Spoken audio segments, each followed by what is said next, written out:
So, a balance transfer is a particular type of credit card that has three important features to remember. Let's be honest, Yeah. nothing about credit cards is ever clear. Nothing. So we have to be super, super clear. Don't use the card. And It is not for use. It is not for use. Disclaimer. It is not for use. learning. The fine print ain't fine. Let's just keep saying that, right?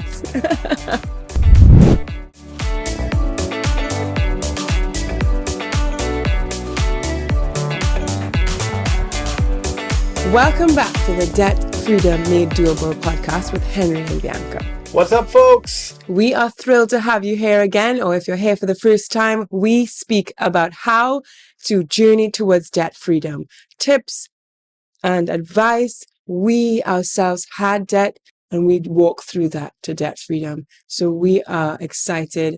Every week we get to dive into another topic regarding debt. We spoke in our first episode about how when we first got married, we discovered that we had £10,000 worth of debt. And this week is our 9-year anniversary, which means that I think we got our debt maybe within a year and a half after marriage. I mean, 9-year wedding anniversary. 9-year wedding anniversary. Mm-hmm. So I also would like to celebrate 9 years since we made that decision to be debt free. When we realized we were in debt, the moment we were married, and we decided we wanted to have a strong marriage and we wanted to have strong finances, we tackled that debt right away. And when I celebrate our anniversary, I also celebrate that was one of the best decisions we made early on, and took the hit early on so that now we have that freedom and we don't have to carry around debt anymore. Henry, would you like to reveal? Would you like to give them, the secret as to how we got out of debt? Are you ready for it? Wait. 5, 4, 3, 2, 1. Balance transfers. Okay, guys. So we used a balance transfer credit card to get ourselves out of debt. Maybe it's a sensible first step to sort of outline what a balance transfer credit card was. All I remember was I was at work and I got a message from you, and I think it was a suggestion. You said, why don't we consider using a balance transfer credit card and consolidate our debt and move it elsewhere? And what I remember when you told me about that, I didn't quite know what you meant by a balance transfer credit card. So I didn't see the point of moving it elsewhere. I think, I can't even remember how I found that information since I knew nothing about credit cards.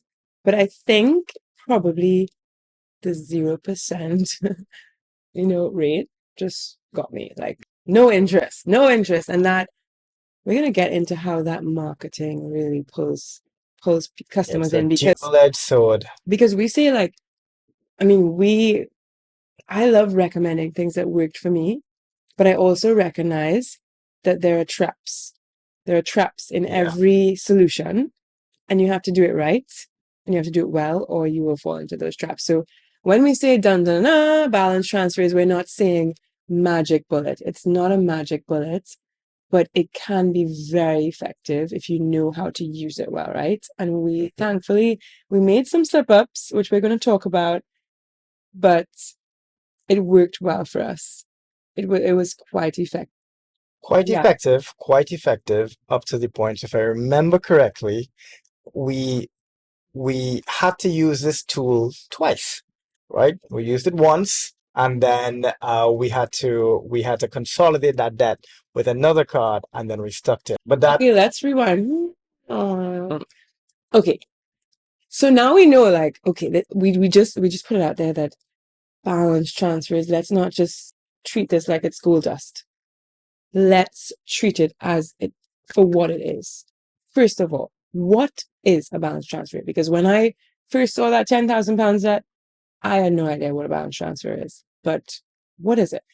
So a balance transfer is a particular type of credit card that has three important features to remember. First important feature, it's got a very, very important, which is sort of the hook to catch Mhm. us. What's that hook? A promotional interest rate, which is usually 0%. And I was that All right. fish. That well, Took the bait. so it's got a promotional interest rate. Mhm. It's got a defined period. Up to 20 years ago, that interest-free period was around 9 months, and that's moved all the way up to 24 to 36 months now. Whoa, that sounds like Let's just super make sure exciting, we're being right? really clear, because let's be honest, Yeah. like nothing about credit cards is ever clear. Nothing. So we have to be super, super clear. So first they advertise as like, take your balance from your current bank that your debt is in. Okay. So if you say Barclays is where your debt is in Yeah. a Barclay card, you take that and you transfer the entire balance over to another card, Okay. right? And you're not paying the interest on the monthly payments. But so that's like, whoa, I can take my debt, transfer it over, and get rid of my interest. That was my first thought, right? That's But super. what's the first catch? What's the first catch for that? Do you remember what the first catch is? What do we have to do when we first transfer that amount? The third important feature that's actually just as important as the first is there's usually a balance transfer fee, right? And that usually ranges between 2% to 3%. Of the All total right. balance. So three things to remember about a balance transfer card. There's usually a promotional rate of interest at 0%.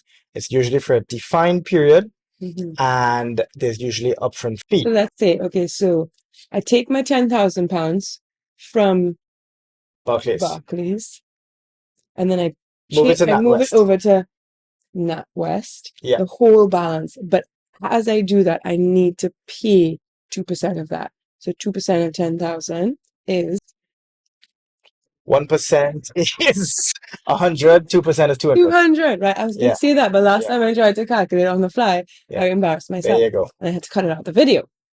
But I was going to say that, right? £200 upfront you have to pay to the bank. Yeah. So it's like a fee to get that money over into their bank. But right? that's still, honestly, on the face of it, that's still amazing. Because let's say Barclays, I had £5,000 of debt on that card at about 25% APR. I am carrying a hefty, hefty monthly interest. So all well and good. I still don't mind. I mean, there's some mental gimmicks going on in my head about balance transfer fee aversion, in the way that I compare this fee might create an inertia in me to not take this amazing deal. But typically, if I'm able to literally avoid a 25% APR interest and get an interest-free period, that should technically be a massive sigh of relief. Okay, you have this upfront fee, but in essence, it's like paying the interest upfront. So I've tried to think about it from the credit card issuer's perspective. So this this has been a widely popular tool for a few decades. And basically, what would happen is that the banks would use the 0% promo rate as part of their customer acquisition strategy. It should hook people, right? And up to a couple decades ago, in very low interest rate environments, right? The credit card issuer, because they have to actually borrow funds from other banks, those low interest rates means that it did not cost them a lot to provide those funds to us customers. And then they could provide a 2 to 3% balance transfer fee and easily cover their costs. So where's the catch here? So that's where it started off, because balance transfer started in 2000, right? And they were a really good deal, but the deal has become less and less optimal for the customer, because I think it started off with very low transfer fee, or maybe no transfer fee. I don't know. It started off very attractive, and then over time they increased the the length of the loan, and they increase the percentage of the upfront transfer fee. Yeah, actually, I would say that so interest rates have APRs have risen steadily over the last 10 decades or so. But the terms of a balance transfer have largely remained the same and in fact become more generous. For example, there are a lot of balance transfer credit cards now that offer incentives, gift vouchers, miles, rewards to lure customers in. But then that makes you ask a really interesting question. How are credit card issuers going to profit off of this? Mm. And the thing is that they use behavioral profiling and they expect about a quarter of their customers to break the terms of the balance transfer. Think about that. It's I'm not it's I know it seems like a Machiavellian way of viewing things, and it's not a slight against card issuers because they play an important role in the entire value chain of providing credit. Mhm. But that's something fascinating to think about that they're baked in the business model of balance transfers is the expectation that 1 in 4 customers break the terms. Why is that? There's this saying that um, from I think it's Confucius that I always remember that says it says cheap thing no good, good thing no cheap. But I would like to say free thing no good, good thing no free. So yes, yes, Uh-huh. there's no more interest on this loan that you're paying. You just get to pay the balance back every month. Yeah, But there will always be a catch. This is a company we're dealing with a bank that needs to have profit. So absolutely, absolutely, they will have to find a way to.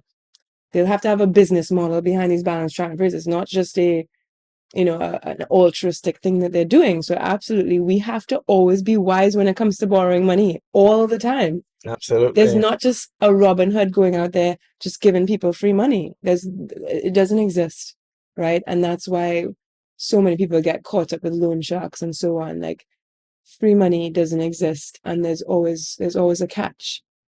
But within the credit card space and within balance transfers, if you use it correct, if you use it well, the right way, if you game the system, you can really benefit, right? So as you said, they rely on quarter of customers not doing it right.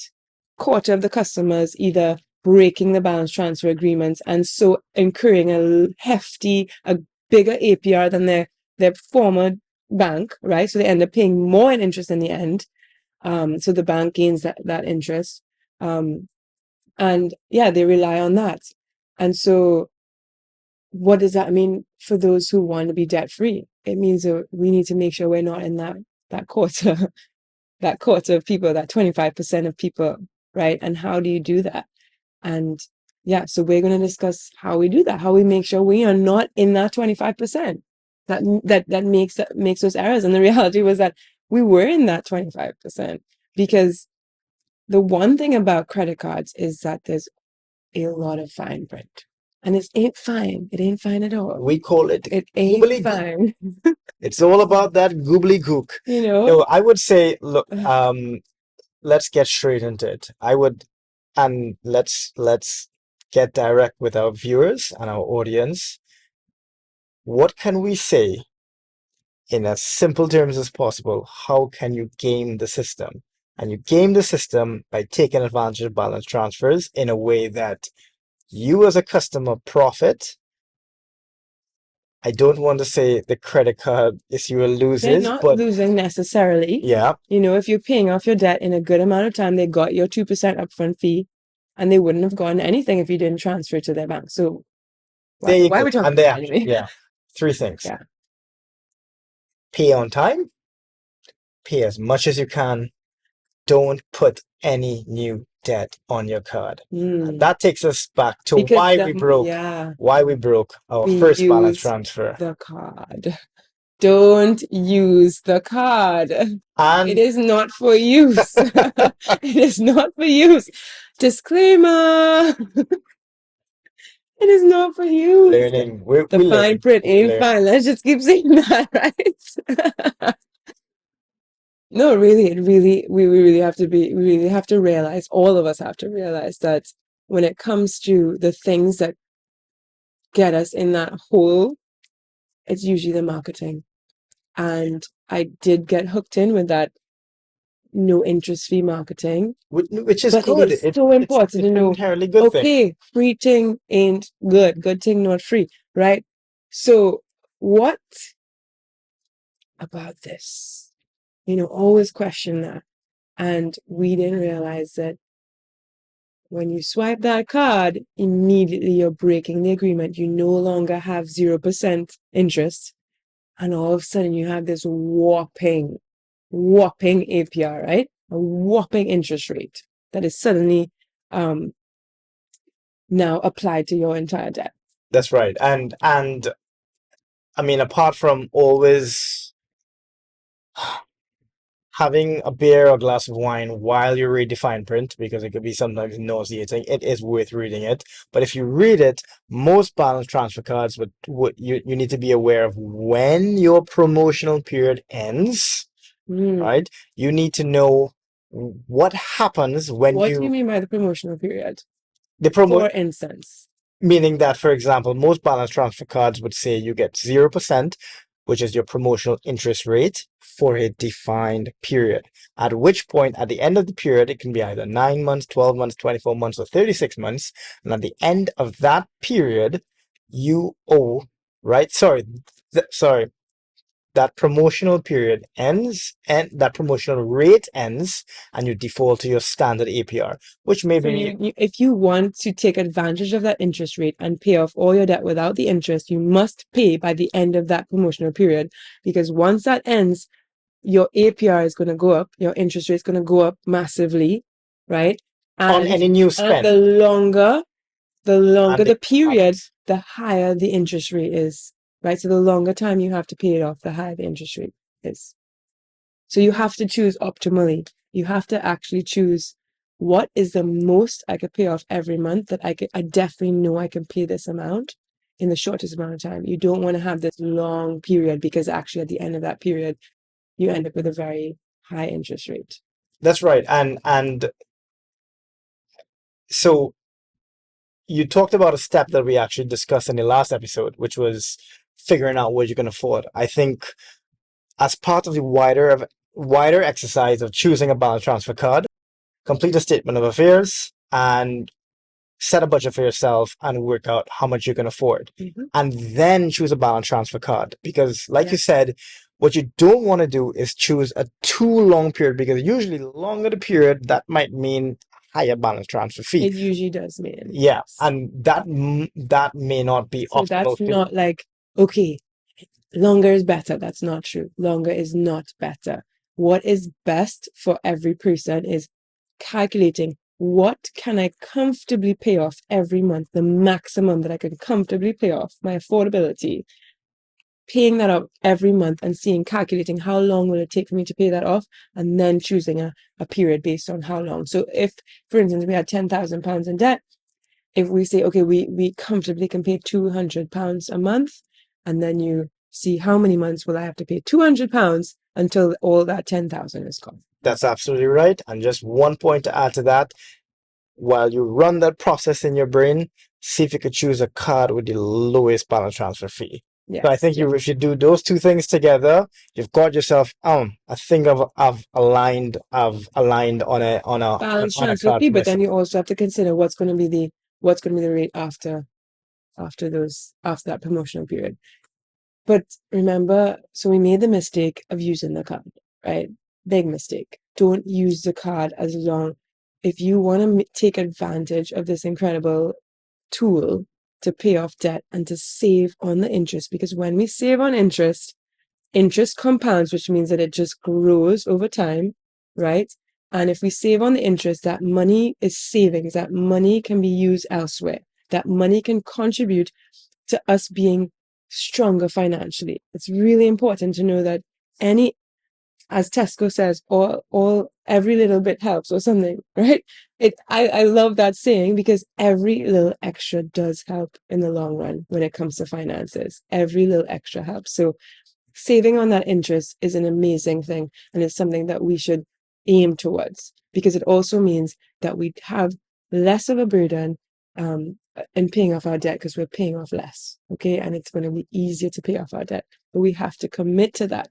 And so I would say if you're using a balance transfer, it should be a commitment to paying off your debt every single month in that time frame, not skipping a payment and not using that card.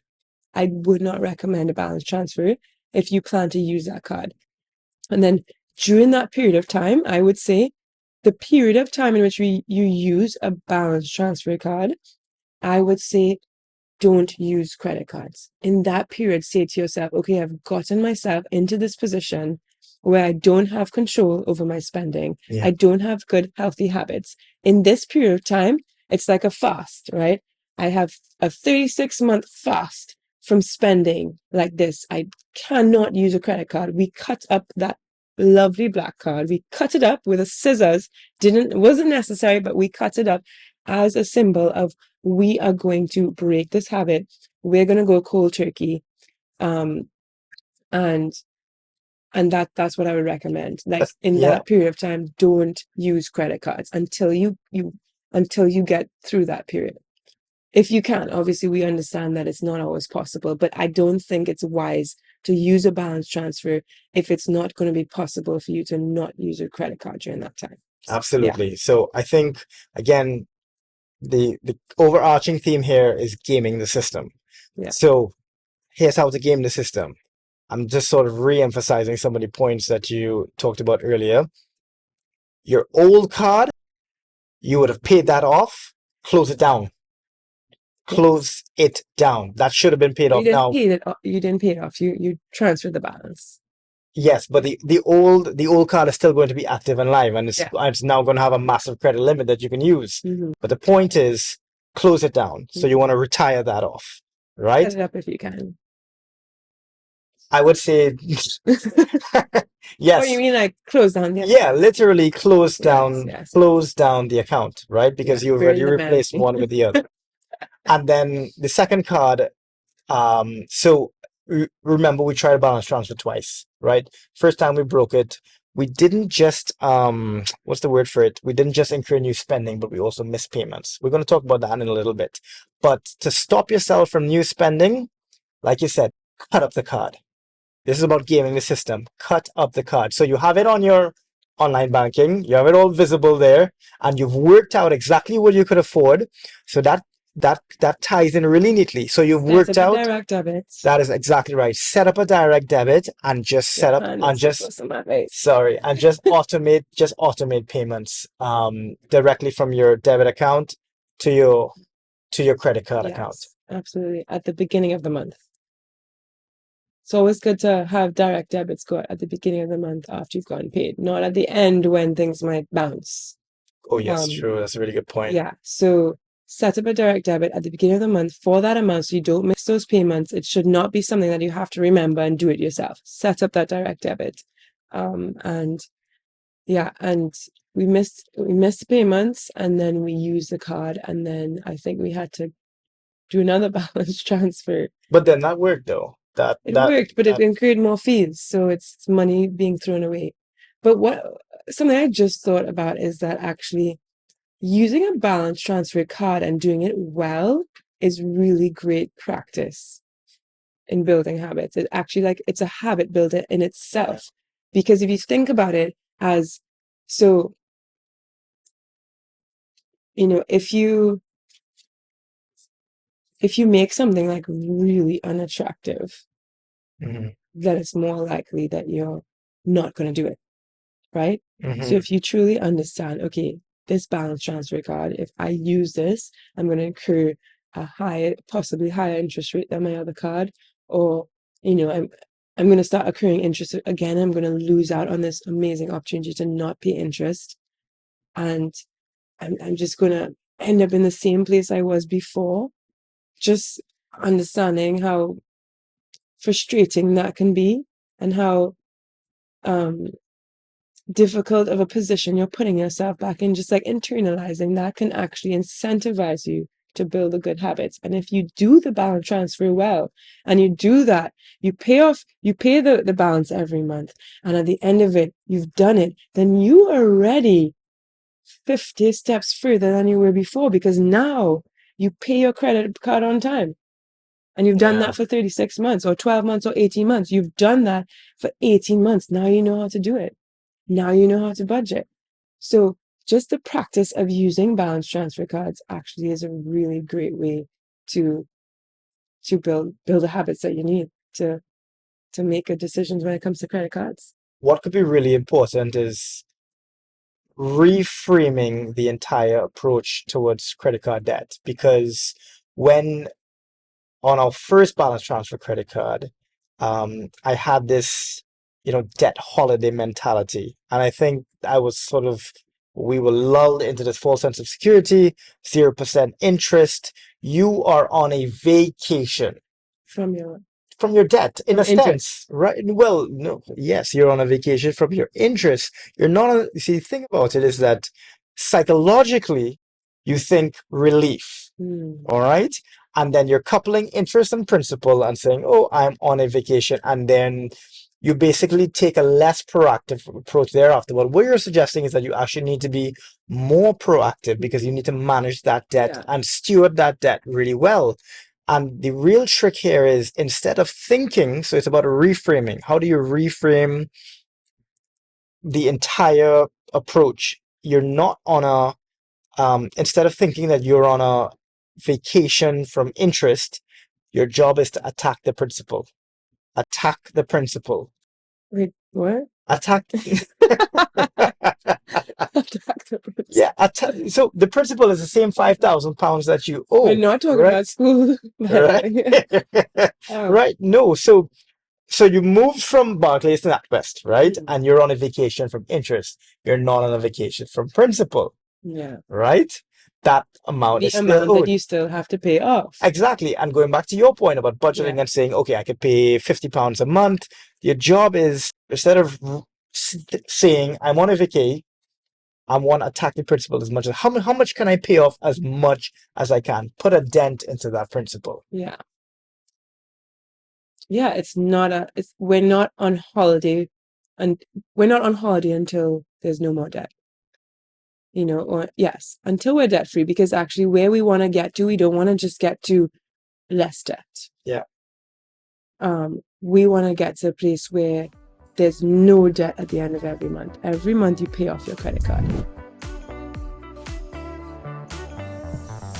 Thank you for listening. If you enjoyed the Debt Freedom Made Doable podcast with Henry and Bianca, make sure you like and subscribe, and check out the description below the video for links to our website, our waitlist, SOA calculator, and more tools to help you on your journey to debt freedom. Again, thank you so much for spending this time with us. We'll see you again at the next episode. Goodbye.